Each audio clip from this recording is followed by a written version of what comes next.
Warm Quickie. What constitutes an invasive search of your home? What if they never set foot inside it, but use thermal imaging to monitor the heat coming from inside it? Well, in Kyllo v. United States in 2001, the Supreme Court said that absolutely is an unconstitutional search. The problem is, they were searching your home in a way that you were unaware of.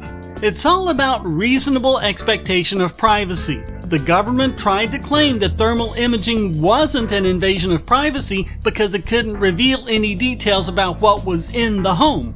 That was clearly bogus because in this case, they used them to search Kyllo's home for heat lamps they thought were being used to grow marijuana.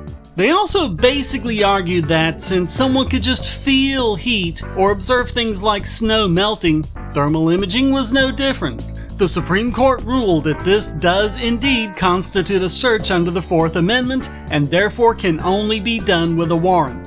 Scalia, writing for the majority, used the line drawn at the earlier Katz decision, which said that one has a heightened expectation of privacy when they're within one's home.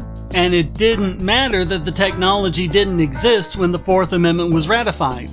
One possible wrinkle that might have to be ironed out: journalists were worried that his phrasing meant that the thermal cameras could be used as a search tool once they became more widespread. Like with drones, do we have a reasonable expectation of privacy from them, given that a lot of people own them, especially given that a lot of them have infrared technology? This contradicted the 1967 decision United States v. Place, which said that drug-sniffing dogs weren't a search since they just smelled fumes emanating from the home. Later on, in 2013's Florida v. Jardines, the Supreme Court ruled that drug-sniffing dogs could not be brought to the front door of someone's home without a search warrant. So at least there seems to be some line in the sand.